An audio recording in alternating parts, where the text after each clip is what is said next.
नमस्कार। साल 2025 फरवरी के पहले हफ्ते में ही मैदानी राज्यों में गर्मी ने तेवर दिखाने शुरू किए। ध्यान रहे कि बीते साल भारत के लिए बेहद गर्म रहा था, जिसमें हर महीने औसतन न्यूनतम तापमान सामान्य से अधिक दर्ज किया गया था। इस वर्ष जिन दिनों में वसंत की मधुरता का एहसास होना चाहिए, उन दिनों मध्य प्रदेश, छत्तीसगढ़, उत्तर प्रदेश आदि में पारा बढ़ गया और महाराष्ट्र के विदर्भ, तेलंगाना तक की आंध्र प्रदेश, ओडिशा, केरल और दमन दीव के कुछ हिस्सों में अधिकतम तापमान 35 से 38 डिग्री के बीच रिकॉर्ड किया जा रहा है। दिल्ली और उसके आसपास का तापमान 28 डिग्री सेल्सियस से पार होना सामान्य नहीं है। बीते कुछ वर्षों में जब गर्मी अचानक बढ़ी थी तो मान लिया जाता था कि यह नीनो या ला नीना का असर है, लेकिन इस बार तो ला नीना अप्रभावी रहा। स्पष्ट है कि मौसम का बदलता मिजाज जलवायु परिवर्तन की मजबूत होती पकड़ की तरफ अपना इशारा कर रहा है। अंतर्राष्ट्रीय मौसम संस्था कोपरनिकस क्लाइमेट चेंज सर्विस के अनुसार इस साल जनवरी में विश्व का औसत तापमान 13.23 डिग्री सेल्सियस दर्ज किया गया, जो पिछले साल की सबसे गर्म जनवरी से 0.09 डिग्री अधिक था। ऐसा तब हुआ जब प्रशांत महासागर में ला नीना प्रभाव विकसित हुआ था। दक्षिण अमेरिका से भारत तक के मौसम में बदलाव के सबसे बड़े कारण अल नीनो और ला नीना प्रभाव ही होते हैं। अल नीनो का संबंध भारत एवं ऑस्ट्रेलिया में गर्मी और सूखे से है, वहीं ला नीना अच्छे मानसून का वाहक है। इन दोनों घटनाओं का संबंध सुदूर पेरू के तट यानी पूर्वी प्रशांत और ऑस्ट्रेलिया के पूर्वी तट यानी पश्चिमी प्रशांत से है। हवा की गति इन प्रभावों को दूर तक ले जाती है। अब जानना यह जरूरी है कि भूमध्य रेखा पर समुद्र पर सूर्य की किरणें सीधी पड़ती हैं।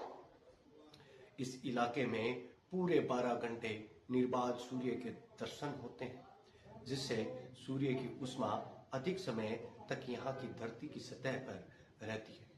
तभी भूमध्य क्षेत्र या मध्य प्रशांत इलाके में अधिक गर्मी पड़ती है। इससे समुद्र की सतह का तापमान प्रभावित रहता है। आमतौर पर सामान्य परिस्थिति में भूमध्य हवाएं पूर्व से पश्चिम की ओर बहती हैं और गर्म हो चुके समुद्र जल को ऑस्ट्रेलिया के पूर्वी समुद्र तट की ओर बहा ले जाती हैं। गर्म पानी से भाप बनती है और उससे ही बादल बनते हैं। परिणाम स्वरूप पूर्वी तट के आसपास अच्छी वर्षा होती है। नमी से लदी गर्म हवाएं जब ऊपर उठती हैं तो उनकी नमी निकल जाती है और वे ठंडी हो जाती हैं। तब पश्चिम से पूर्व की ओर चलने वाली ठंडी हवाएं पेरू के समुद्री तट एवं उसके आसपास नीचे की ओर आती हैं। तभी ऑस्ट्रेलिया के समुद्र से ऊपर उठती गर्म हवाएं इससे टकराती हैं। इससे निर्मित चक्रवात को वाकर चक्रवात कहते हैं। वाकर चक्रवात समझ रहे होंगे आप। अल नीनो परिस्थिति में पछुआ हवाएं कमजोर पड़ जाती हैं एवं समुद्र का गर्म पानी लौटकर पेरू के तटों पर एकत्रित हो जाता है। इस तरह समुद्र का जल स्तर 90 सेंटीमीटर तक ऊंचा हो जाता है। इसके परिणाम स्वरूप वाष्पीकरण होता है और बरसात वाले बादल निर्मित होते हैं। इससे पेरू में तो भारी बरसात होती है, लेकिन मानसूनी हवाओं पर इसके विपरीत प्रभाव के चलते ऑस्ट्रेलिया से भारत तक सूखे की स्थितियां बन जाती हैं। ला नीना प्रभाव के दौरान भूमध्य क्षेत्र में सामान्यतः पूर्व से पश्चिम की तरफ चलने वाली अंधड़ हवाएं पेरू के समुद्री तट के गर्म पानी को ऑस्ट्रेलिया की तरफ धकेलती हैं। इससे पेरू के समुद्री तट पर पानी का स्तर बहुत नीचे आ जाता है, जिससे समुद्र की गहराई का ठंडा पानी थोड़े से गर्म पानी को प्रतिस्थापित कर देता है।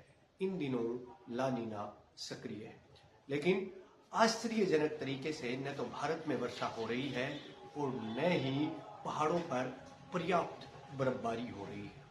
ये सोचने लायक बात है। उल्टे तापमान में तेजी बढ़ रही है। मौसम की गर्मी ऐसे ही बढ़ती रही तो सबसे बड़ा नुकसान खेती किसानी को होगा। गेहूं के दाने कमजोर होना शुरू होंगे और चना सरसों फसल भी समय से पहले ही पक जाएगी। सेब और लीची के पेड़ों में फूलों के परागण का समय कम रहेगा, जिससे फल बनने एवं पकने की प्रक्रिया प्रभावित होगी। यदि तापमान 1 डिग्री सेल्सियस बढ़ता है तो ये खरीफ मौसम के दौरान किसानों की आय 6.2% तक घटा देता है और असिंचित क्षेत्रों में रबी मौसम के दौरान किसानों की आय 6% तक कम कर देता है। ये एक सोचनीय बात है और गंभीर बात है। और सुनिए, अभी इसी तरह बारिश में औसतन 100 मिमी की कमी होने पर खरीफ के मौसम में किसानों की आय में 15% और रबी के मौसम में किसानों की आय में 7% की गिरावट आती है। अब ये खतरा सिर पर है। मच्छर जैसे परजीवी बढ़ते तापमान में पैदा होना शुरू हो रहे हैं। पारंपरिक दवाएं उन पर बेअसर साबित हो रही हैं। धरती पर नमी कम होने से गर्मी